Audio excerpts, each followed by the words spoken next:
Populaire et Jean-François Barry. Ici, on ne joue pas à un quiz, mais on pose quand même beaucoup de questions. Jean-François Barry. Avec Émilie Pelletier-Grenier, qui est journaliste et future infirmière, on va parler du système de santé. Pas toujours facile, même lorsqu'on œuvre à l'intérieur du système de santé.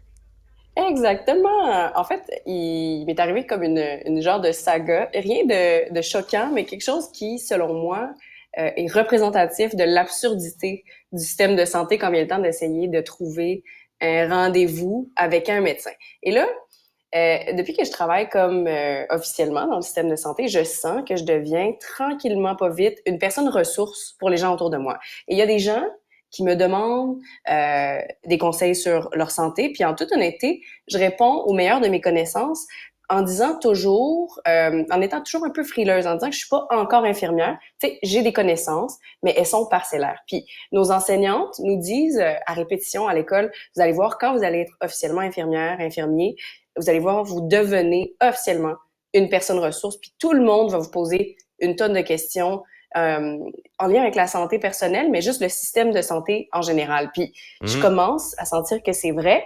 Je commence aussi à sentir que je m'assois quand même tranquillement sur une quantité, pour moi, elle est impressionnante de connaissances, mais moi-même, je me fie aux travailleurs de la santé que j'ai autour de moi. J'ai toujours 10 000 questions moi-même à poser à mes amis qui sont infirmiers, infirmières ou médecins pour ma santé, puis sur la santé en général. Puis quand vient le temps de répondre à des questions, puis de comprendre, ou d'aider les gens à comprendre comment le maudit système fonctionne, je suis complètement perdue. Puis je trouve ça drôle parce que je travaille dedans, tu sais.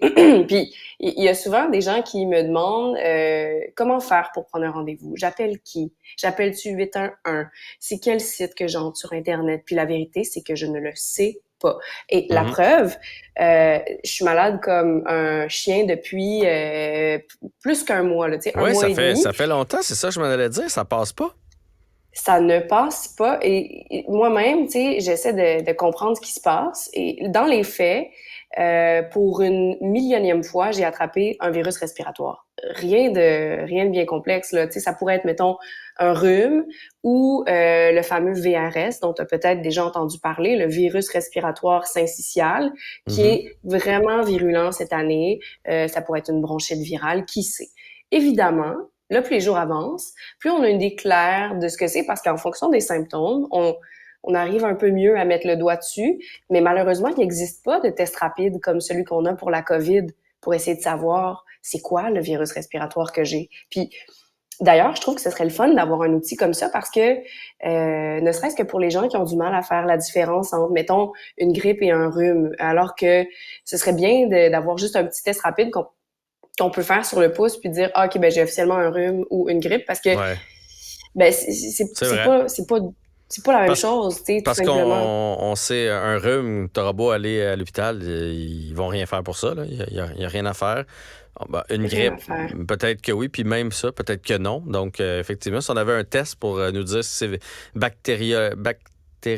voyons. Rien. Si c'est un Bactérien. virus ou une bactérie, Ouais. bactérien, c'est ça. Je cherchais un mot trop scientifique. Si on savait si un virus, ça se traite pas, alors qu'une bactérie, il y a peut-être des antibiotiques. Ben oui, exactement. Tu sais, disons-le simplement, t'as raison. Puis dans mon cas, c'est dur à dire ce que j'ai eu initialement, mais assurément, plus ça allait, plus on comprend que c'est une bronchite que je fais. Puis la bronchite en soi, c'est une inflammation des voies respiratoires, quelque part entre les voies respiratoires supérieures, tu sais, le pharynx, le nez, la gorge, puis inférieures. Là. Plus tu descends dans l'arbre des bronches, tu sais, la trachée qui devient les bronches, les poumons, les alvéoles, etc. Fait qu'on comprend que c'est ça. J'ai une bronchite, puis en général, comme tu dis, ben une bronchite, c'est viral. Ça part d'un virus qui se guérit mal. Puis, dans mon cas, c'est exactement ça qui est arrivé. Puis, presque 100% du temps, un virus qui vire mal, ben ça va tranquillement descendre. T'sais. Plus tu descends, plus ça devient Une bronchite. grave en termes de symptômes. Puis, c'est mélangeant. Tu sais, toi-même, tu essaies de faire la différence entre virus puis bactérien parce que dans la croyance populaire, on va utiliser le terme infection quand on parle d'infection avec des bactéries. Puis, on pense à infection nécessite antibiotiques. Mais infection, Ça veut juste dire qu'il y a un corps étranger qui s'invite dans le corps, que ce soit un virus ou une bactérie. Fait qu'en gros, c'est un microbe qui fait rusher le système immunitaire. Puis pendant des années, évidemment, on a donné trop d'antibiotiques parce que effectivement, une bronchite peut être bactérienne, mais c'est plutôt rare. Auquel cas, ça va prendre un antibiotique, mais généralement, les symptômes finissent par partir d'eux-mêmes. Et là, parfois, dans la vie, quand tu as le système immunitaire d'une personne qui vit dans une bulle comme moi, tu sais, j'ai comme le système immunitaire de, tu sais, ces gens dans les films là, qui vivent dans une espèce de bulle pour se protéger de tout, là. Puis, et qu'aussitôt qu'ils sortent, ils vont pogner quelque chose. Exact. Ben moi, on dirait que c'est ça. Puis là, la bronchite vire mal, puis c'est ça qu'on appelle une surinfection. Fait que tu sais, tu pars d'une infection, soit virale, bactérienne, puis ça se surinfecte. Fait on comprend que ça devient un petit peu plus grave. Fait que pour l'instant, on n'est pas sûr de savoir si j'ai une bronchite surinfectée ou une pneumonie. Vite de même, j'ai pas l'air de quelqu'un qui a une pneumonie parce qu'effectivement, c'est quand même quelque chose qui est létal, surtout pour des personnes âgées ou qui ont plusieurs maladies chroniques, qui ont des comorbidités. Mais chez les jeunes adultes, en correcte santé, comme moi, ça peut vraiment se présenter sous un tableau qui est différent. C'est un tableau symptomatique, symptomatologique qui est différent. Puis la pneumonie, elle aussi, peut être virale ou bactérienne. Fait que ça devient pas mal mélangeant. Fait que va savoir. Toujours est-il que j'ai passé donc une radiographie des poumons vendredi passé pour aider à poser le diagnostic. Disons que l'œil médical aguerri là, va se servir de la radio pour faire un diagnostic différentiel, c'est-à-dire éliminer des affaires pour essayer de mieux comprendre qu'est-ce que j'ai. Puis l'histoire, la saga dans tout ça, c'est comment j'ai réussi à avoir cette torpinouche de radiographie-là. C'est drôle parce que je t'écoutais et je me disais, elle est chanceuse, au moins elle a eu accès à la radio parce que c'est pas toujours facile à avoir. Non, mais t'as tout à fait raison. Puis justement, après un mois et des poussières à tousser comme ça, je me suis écœurée. Puis je me suis dit, on va demander à un professionnel de jeter un coup d'œil, un coup d'oreille à ça. J'ai appelé à ma clinique. Je suis une grande chanceuse dans la vie. J'ai un médecin de famille. Donc j'ai appelé à la clinique à laquelle je suis affiliée. Mais mon médecin est parti en congé de maternité. Grand bien lui fasse. Mais moi, elle m'avait promis que durant son congé de maternité, j'aurais quand même accès à un médecin via cette même clinique, donc que mon dossier serait passé à un autre médecin.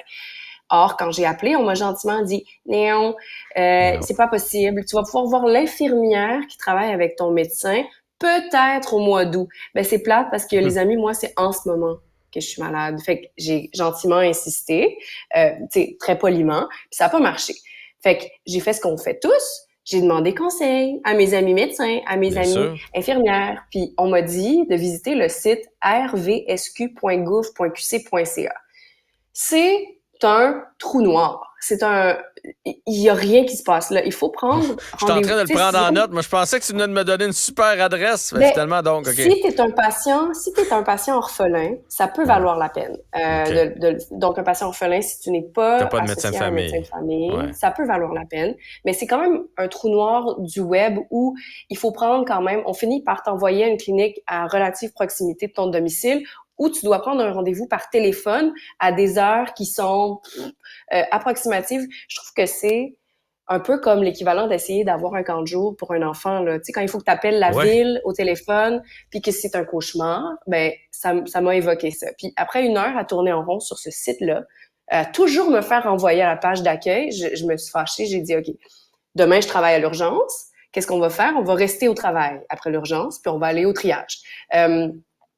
Tout le monde me dit, ben forcément, t'es passé plus vite, t'es une travailleuse de la santé. Mais non, tu sais, il y a pas de passe-droit pour les travailleurs de la santé dans le système, à moins d'être une infirmière qui travaille avec les mêmes médecins depuis 5-10 ans. Bien sûr, tu peux demander conseil à ton ami, mais pour une kidam du système comme moi, ben c'est ça, je passe au triage. Puis c'était pas mal étrange, par ailleurs, d'être habillée en infirmière dans la salle d'attente. Les gens me disaient, c'est absurde. Qu'est-ce qu'elle fait là? Qu'est-ce que tu fais? Tu sais, pourquoi en tout cas. Fait que finalement, c'est ça.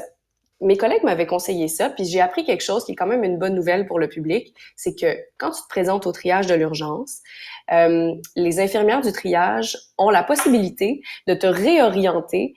Si on juge que tu es une urgence dite mineure, puis que tu fais juste engorger le système, on te redirige vers un rendez-vous en clinique. Soit pour le jour même si c'est relativement urgent, puis sinon pour le lendemain. C'est merveilleux, mais c'est ce même système-là de guichet qui est supposé donner des rendez-vous aux patients. Or, ironie du sort, on m'a donné un rendez-vous pour le lendemain dans ma clinique. Et ma clinique c'est là où on m'avait refusé un rendez-vous. Donc, si le système avait fonctionné d'entrée de jeu, j'aurais eu un rendez-vous via le site qu'on conseille aux gens de consulter, tu sais. Fait qu'il a fallu que je me présente à l'urgence pour avoir un rendez-vous dans ma propre clinique avec un médecin. Hey, ça, c'est cave. Ben, c'est choquant, tu sais. Puis, je comprends qu'on a retiré finalement l'accès à des rendez-vous en ligne aux patients parce qu'il y avait probablement de l'abus, des gens qui se présentaient pas ou des gens qui arrivaient en clinique via ces rendez-vous-là puis que c'était pas jugé pertinent pour ces gens-là de se présenter en clinique. Mais je trouve ça plate qu'on mette qu'on donne l'accès à des choses comme le guichet, le GAP, là, le guichet pour l'accès à la première ligne, finalement, qui est un peu lié au rvsq.gouv.qc.ca pour que ça ne fonctionne pas. Mm-hmm. Elle est où la logique? T'sais, fait que finalement, mon conseil pour les gens qui n'ont pas de médecin de famille, c'est oui de s'essayer via Bonjour Santé, rvsq.gouv.qc.ca ou la troisième option, le GAP, qu'on entre dans un moteur de recherche. Mais sinon, là, c'est de peut-être bénéficier de cette possibilité-là de se faire réorienter puis d'aller à l'urgence. Mais heureusement, aller à l'urgence puis attendre de se faire trier, c'est pas une opération qui est si longue que ça. On parle de peut-être 1 heure ou 2 avant d'avoir accès aux infirmières du triage. C'est après le triage que c'est long. Exactement. Mais ça vaut la peine de s'essayer, je pense. Quand on a des symptômes comme ça, une urgence mineure, on se présente à l'urgence pour désengorger l'urgence. Fait qu'on, c'est ça. C'est un non-sens. On engorge pour désengorger. Fantastique. Ben, fait que finalement, le système qui est supposé désengorger ne fonctionne pas. Écoute, un peu plus tôt à l'émission, je parlais avec Francis, notre économiste qui est allé à la SAAQ, pas été capable de se faire servir. Toi, c'est du côté de l'urgence. Tu parlais des camps de jour tantôt. Il faudrait quand même se pencher sur toute cette perte de temps et comment on peut être plus efficace dans notre gestion de envoyer qui, où, éviter qu'il y ait des files d'attente, donner des rendez-vous, donner des numéros pour que ça serait tellement rentable parce que tu peux aller travailler pendant ce temps-là, tu peux gérer ta vie, tu peux faire, quand tu attends en file ou tu attends dans une salle, tu fais rien. Puis il me semble que c'est simple à régler. Enfin, on va pas régler ça, toi et moi, aujourd'hui, mais il faudrait que quelqu'un un jour se penche pour trouver une idée. Puis c'est désolant pour les patients. Fait qu'en tout cas, je souhaite bonne chance à tout le monde qui a pas de médecin puis qui a besoin de service. On est avec vous, sérieux. Merci, Émilie. Merci, Jean-François. Salut.